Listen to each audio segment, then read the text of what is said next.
Hey guys, well, welcome back. Thanks for tuning in to the Grace Podcast. We are on episode 10 and we have Skip Collins back with us again this week. If you missed last week's podcast, I really encourage you to go back. We looked at the idea of the church and why has the church been responsible for so much pain and injustice and how we kind of deal with that.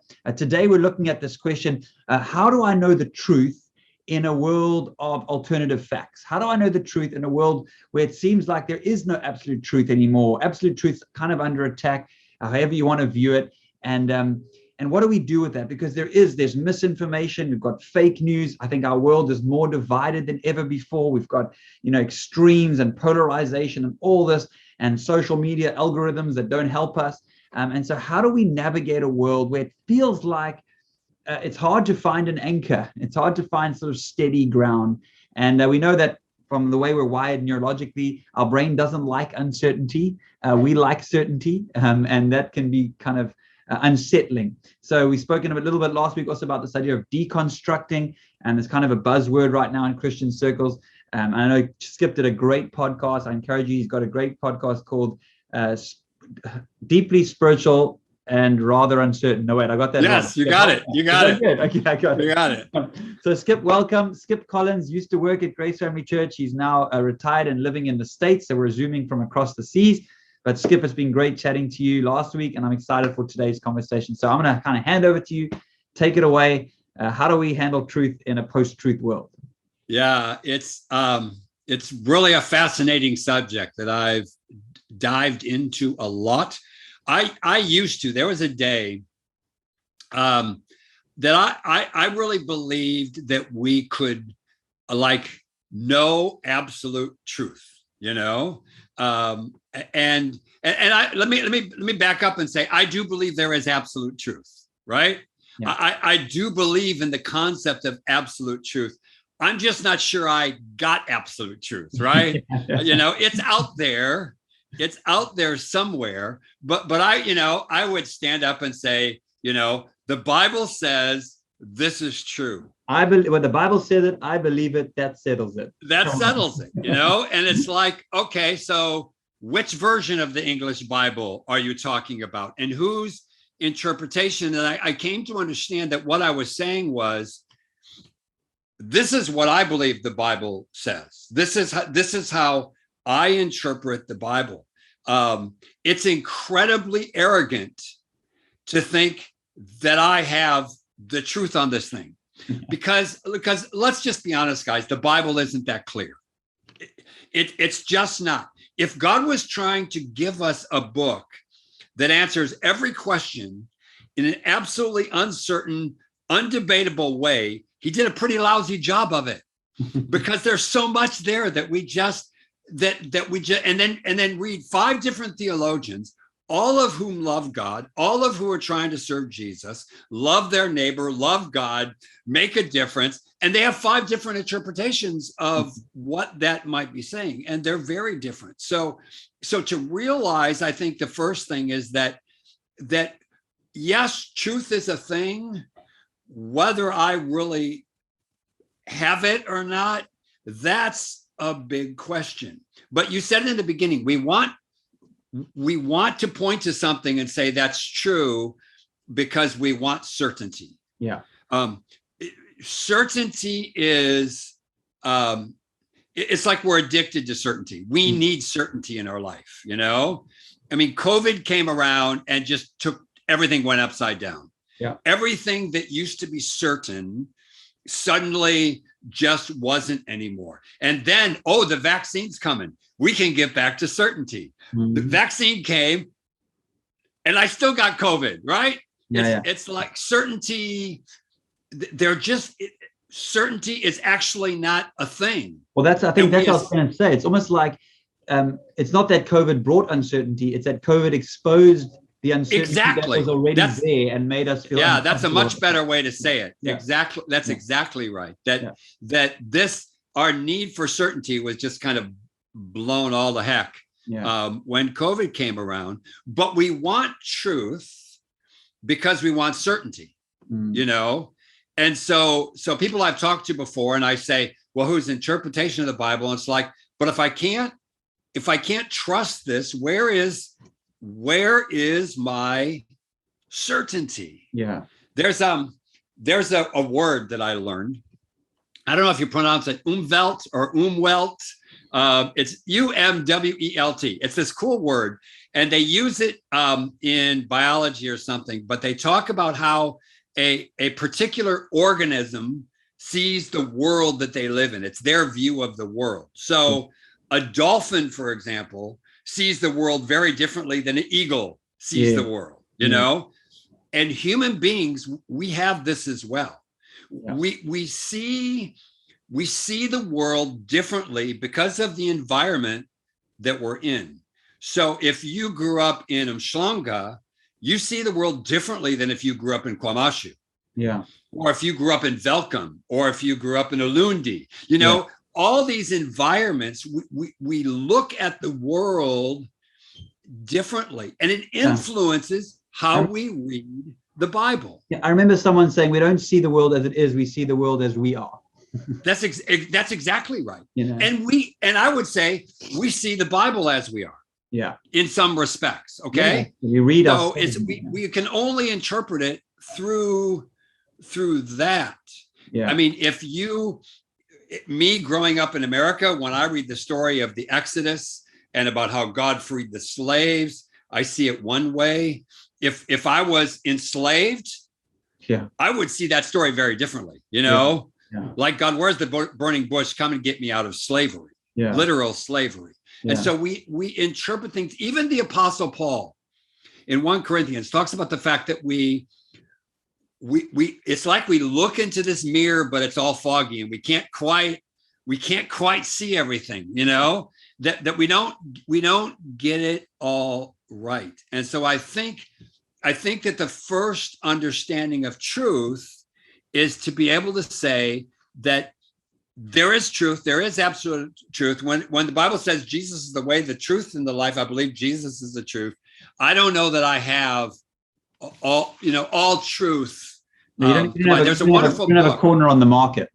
I don't have a corner. Exactly. That's a great way to say it. There's a great book by Jared Bias.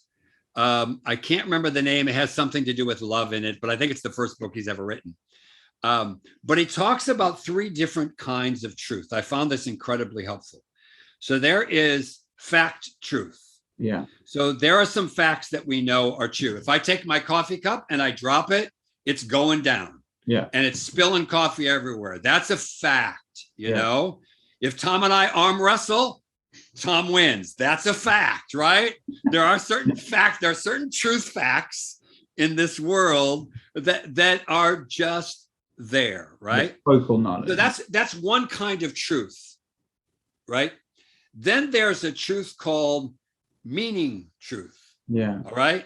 That's different from fact truth. So my favorite line in my favorite trilogy, Lord of the Rings, which we've never used because Mark hates Lord of the Rings. No, but that's another now. We're good. We're good to go. Best movies, the best book ever. Yes. Where Frodo's talking to Gandalf. And he says, he has this ring of power, and he says, I wish this ring had never come to me. I love it. And Gandalf says, so does, but that's not for us to decide. Yeah, we can only decide what to do with the time we've been given, right? Now, did that happen? No, it's fiction. Yeah. Is it true? Absolutely. Yeah. Okay. So that's meaning truth. Jesus did it all the time. He told parables. Yeah. In his parables, did they happen? Were they fact? No. Were they true? Yes. Yeah. Right. So that's like meaning truth. Somebody once said, the reason that fairy tales are so great is not because they tell us that dragons exist, but they tell us that dragons can be slayed. Yeah. And they're important because dragons can be slayed. It's true. Yeah. So there's meaning truth. And then there's wisdom truth. Wisdom truth is when I take meaning truth and I apply it to my life. So in a fairy tale, I learned that dragons can be slayed. So I go out to slay some dragons, right? Yeah. I make some changes in my life. Yeah. I get the help that I need. I apply truth to my own life, and it's wisdom truth. Now, if you take those three kinds of truth and you separate them, then we say, yes, there is some fact truth. But did a fish really swallow Jonah? Is that fact truth or meaning truth? Does it matter? Let's get the meaning out of it. Yeah, that story is more about overcoming prejudice and racism. We end up fighting about whether the fish is real and miss the whole point of the story. Exactly, because we think if it's not fact, then it's not certain. Yeah, right. And it's quite interesting. I just read. I listened to a very interesting book. I can't even remember what it was now, but he was saying that and there's a history to this, because we went from lightning's caused by the thunder god to, oh no, wait a minute, we actually now understand electricity. And in some ways we threw the baby out with the bathwater, because we became so obsessed with the one type of truth, which was, unless I can prove it and see it and quantify it, that's the only kind of truth. And he actually talks about how we split belief, like suddenly, I believe this, but I can prove this. But actually that was always one thing before that, love. I mean, there's no, what is love? Is love, we all know love is true because we've felt it and it's moved us, and we've made most of our decisions based on something, but it's very hard. There's no like yes, there's impulses in our brain that are sending signals, but I mean, love is more than that. And so it's these, we have kind of become obsessed with this sort of like quantifiable focal truth, this fact truth. And actually there's a whole different kind of love there. Yeah. And so I think that's the key when you talk about how divided we've become, to learn to understand that it doesn't all have to be fact truth. There's meaning truth in this. So we fight about where COVID came from, and we fight about how well masks help. And we have these long debates because we want facts. Give me facts, because facts are certainty and I want certainty. But what if we're just looking for meaning and we're looking for wisdom and truth as to how I want to live this out in my life? It changes how we approach it. And going back to what we talked about last week, it changes the way the church teaches and how the church, because I think a lot of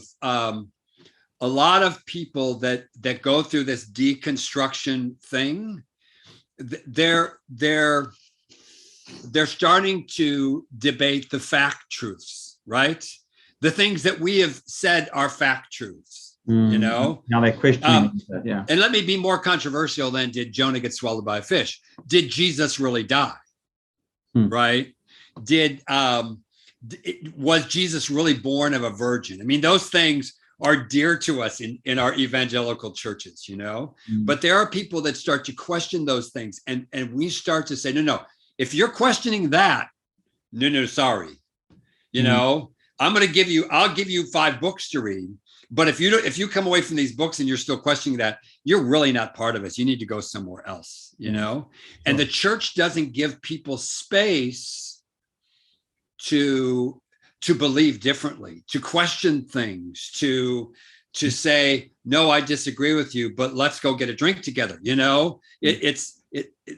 Those kinds of days are just going by the wayside. And I think the church needs more of that. Yeah. And there's a fear. I mean, again, the motivation there is fear, because, it's the whole like slippery slope argument, and what, now they're going to slide into this kind of, and I do think that, I mean, having deconstructed in my own way, I think there is a really healthy, and I loved your podcast on it, framing it from a positive point of view, that, deconstruction is not a new idea. I mean, the Reformation was deconstructed. We're always going to go through these cycles where we're questioning. And I remember someone saying to me that, we all get we might have been gifted a faith. If my parents had a faith, I was gifted that. And there's a beautiful gift to that.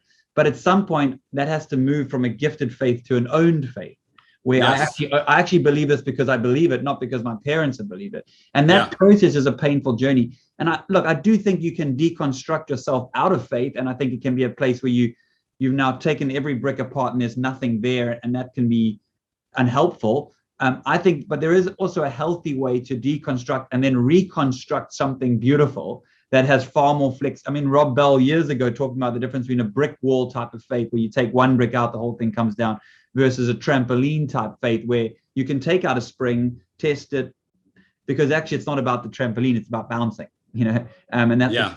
But I love what you said, Skip, and I think it was a Dallas Willard quote where he spoke about mystery, because what we're talking about here is mystery, that we actually can't know everything, and if we did, we would be God. Yes. But reframing mystery, I think you said it, remind me of the quote, mystery is not God being unknowable. It's not an unknowable God. It's an endlessly knowable God. Yeah.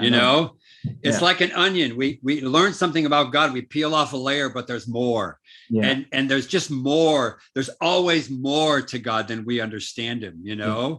And it's this infinite knowability. Richard Rohr uses this term, That's infinite knowability. Yes. I love that. Yeah. That is just a mystery of who God is. So when we embrace truth that way, it changes things. Yes, and it keeps us growing. Like you've got tattooed on your arm. If you're not dead, you're not done. It's almost like, it's like, I know for me when I did my master's, it's like the more I knew, the more I knew I didn't know.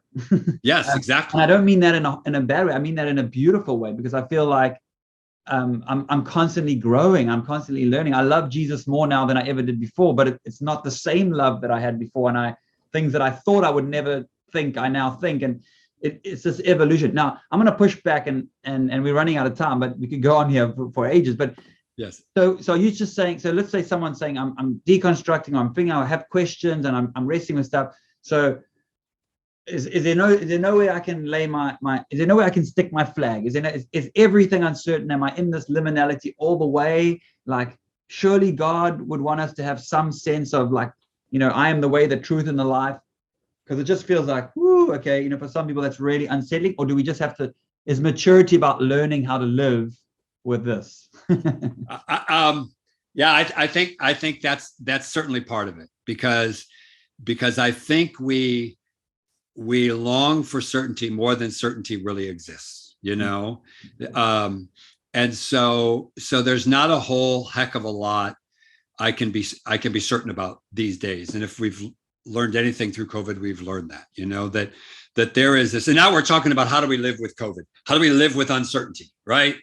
The ship's doing this. How do I get used to that uncertainty? So I think there's an element of that being true, but I think at the same time, in the deconstruction process, sometimes there are times like that, I mean, I've been through that. I remember really, really quickly when I was doing theological studies and I had to read through the whole Bible in a very short period of time. I finished the Old Testament and it was so violent and so bloody that I was just freaked out by it, because you just read it day after day after day after day.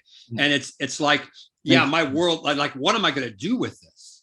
Because does God command genocide? That's what I read, but I don't believe that. So my whole world was like, whoa, this faith crisis of what do I do with this? And there are times in our lives when we'll have those times, but then as we're willing to process that, and we're willing to read the book, even if we might agree with it, we're willing to enter that struggle and that pain, things begin to come together, I talk a lot about deconstruction and then reimagining. If this isn't true, so when I go through this process, okay, God can't be like that. So if God, it doesn't actually command genocide, then how do I reimagine this whole thing in light of that? And how do I go back and figure this out? For me, because a different lens now. Yeah, exactly. Because there are some things that I still know are true. I know that God has been with me, right? Yeah. So while this is all shaky, I can look back on 68 years of existence and say, no, God has been here. You can't convince me otherwise, because God has been here. And that's a different type of knowing to the fact knowing. That's that meaning knowing. That's that it is. It's just knowing. Yeah. It's like, can I prove it? No, but do I know it? You better believe I know it. Yeah. It's wisdom truth as well. It's just, it's there. I know it. And so there are some things that ground me, I think. And I'll wrap up with this, because I know we need to wrap this up. And I think this will be a good way to say it. I think that what we believe we should believe passionately, right? I don't think we should be wishy-washy and say, I mean, you've been in debates with me. You know what I believe passionately. All right. And I believe in that. I believe that's important. But at the same time, there's a tension in this because I have to hold on to those things really lightly. Yeah. You know, well, it's about passion and humility. Yeah, that's good. It's about this is what I believe, but I might be wrong. So let me listen to you. Yeah. Let me actually hear what you have to say, because you may have a point of view I've never seen before. I'll read the book. It's okay. Yeah. It's passion and humility. And I think the way that we do this in our own lives, the way that we combat, the dogmatism of always having to be right and all those things, the way we combat that is with passion and humility. Yeah, to hold on to believe it, but to hold on to it loosely, and to be willing to listen to other people, willing to grow, and to move in a direction. And so that's what I would say is the answer to the division of the world. I can't fix the rest of the world, but I can fix me. Yeah. Passion and humility. Yeah, I love that. And I think you've done that incredibly well, Skip. Oh, thank you. I really do. I love, I'll just, if I can give a closing thought as well. I remember our lecturer talking about, he did a cross, and he said, on the vertical, there's certainty and uncertainty. And on the horizontal, there's reasonable and unreasonable. And so that creates these 4 quadrants. And I think sometimes we can be unreasonably uncertain, where it's just like, okay, well, I can't know anything, so I'm not even going to try. But he says, where we should be living is reasonable certainty, where we know what we believe and why we believe it, and we're reasonably certain. But where I think a lot of Christians find themselves is we become unreasonably certain. Yeah. And I think that's where we become arrogant and dogmatic. And if you don't believe it, you're either with us or against us. And so my heart, and I think what you're saying is that passion and humility is about being in that reasonably certain space. So yeah. Absolutely. Yeah. Thank you, I Skip. love that. Thank you so much for joining us again for another podcast. Next week, Skip's going to be with us for one more podcast as we're in this series, Asking for a Friend, and we're asking difficult questions. Next week, we're going to be talking about how can a good God allow suffering? And Skip, when you've got the answer to that, let me know, because we'll talk next week. Have a discussion next week. Thank you so much. See you next time. Thanks.